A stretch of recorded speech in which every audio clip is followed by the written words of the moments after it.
crazy like how much time it takes to like try and catch up, especially like Marvel or Star Wars or anything like that.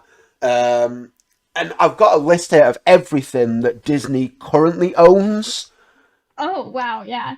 It's I'd it's love to hear that list. It's a it lot. it's a lot. So really enough, they've got Pixar, Lucasfilm, Marvel, ABC, 20th Century Studios, Walt Disney Studios, ESPN, Disney Plus, Disney General Entertainment, the Walt Disney Animation Studios, Disney Parks Experience and Products, Touchstone Pictures, Marvel Studios, 21st Century Fox, the Imagineering, something called Freeform. I don't know what that is. Disney Oh, Channel. Freeform's ABC Family. They changed the name. It has like kind of teen Um. shows. Okay. Yeah. So Freeform. Sorry to No, it's all good. interrupt. It's all good. I'd much rather learn. Freeform, Disney Channel, National Geographic, Hollywood Records, which I assume is a music label from the look of it. Yeah. Yeah. Walt Disney Pictures, Disney Studio Motion Pictures, Searchlight Pictures, Disney Television Animation, and Disney Junior. That's a crap load of That's a crap load of like So much. stuff that they own, and they're still finalizing like a few other things that I believe like they're finalizing like the complete like takeover of like Hulu. Hmm. I know there's been a long stint of them trying to get hold of Sony so they can have the rights to like Spider-Man and things like that. I Um, don't think that's ever gonna happen, but I Sony. don't think that's ever going to happen.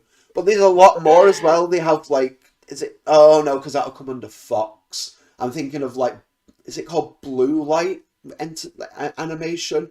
The ones that did like Oh, I'm the not Angry sure. Birds movie and things like that. I'm not sure. Yeah, something like that. So that comes under that umbrella. But that's a whole lot of like a whole lot. Now, my question is for that, Caitlin. I want if you're happy to give some answers to this. Do you think that's too much media? Do you think that's too much for Disney to overtake? Do you think they're going to get overwhelmed? Do you think they're going to think, "Oh crap, we're going to be sinking the boat here"? Like, Yeah, I think that's a good question, and there's kind of two ways to approach that question. yeah, And in one way, I feel like when they make their acquisitions, a lot of times you can't really see much of a difference. Like with Hulu, it's like, oh, it's just owned by Disney now. yeah, Um, and like there's some that I really appreciate because like for instance when they were able to get 21st Century Fox, oh now they can bring in more Marvel characters and stuff because yeah, the yeah, Marvel was a whole issue and stuff like that. So I guess you can see a difference there in some things, but then like some of it it's just like oh now this movie's available on Disney Plus now. It's not like they're making new stuff for some. But yeah, then for others it's like they do have just so much that it's hard for people to keep up if they're trying to keep up on all of the different stuff, but then also it's like you don't have to keep up on it. It's just media. But there is something to be said about like with the increase of media that they've been trying to put out, like is there a decline in quality? I Some people would say so. yeah, Compare it to stuff from 20 years ago, maybe it's not actually that much of a decline in quality, yeah, yeah, but yeah. it does feel like so much is monopolized by Disney that I I I would hesitate to say that more stuff should be because there should be competition to be able to keep the quality up because if they're able to acquire so much more stuff Yeah. then who's gonna keep up the quality? That's it, it. it would That's probably it. decline. Yeah, of course, yeah, and that's my underlying issue. Like say, go back 20, 30 years to like some of the movies that do hold up. Like I'm not the biggest like Star Wars fan or anything like that, but or like Indiana. I'm a big Indiana Jones fan. I Mm. watched like I think the Kingdom of the Crystal Skull was like the first indie movie that was done under like the Disney umbrella, and that was shocking. It was really bad. Um, But I Yeah. watched it because I like Indiana Jones. I'm a big Indiana Jones fan. Circle back to the new one, The Dial of Destiny. Absolute amazing. Does really well, but it still doesn't hit hard as like the ones from when George Lucas and Steven Spielberg were making them. Raiders of the Lost Ark, The Last Crusade, um, Temple of Doom. Those three, absolute amazing movies because, like, I feel like they weren't. So I'm gonna sound really hypocritical. Like I love Disney, but at the same time I hate what they do with the company. They kind Oh of yeah. like Disneyfy everything. Do you know what I mean? Yeah. So they try and make it like family centered, but at the same time they kind of like.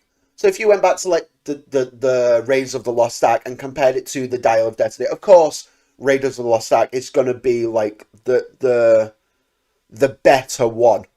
But then you go, so like it's because it was done under a different company. It was done under a different director. They had more free range. I feel like the things with Disney when they acquire like companies and things like that, they bring it all under like the Disney umbrella where it's like, we now own you. You now have to make it all family friendly, family like orientated.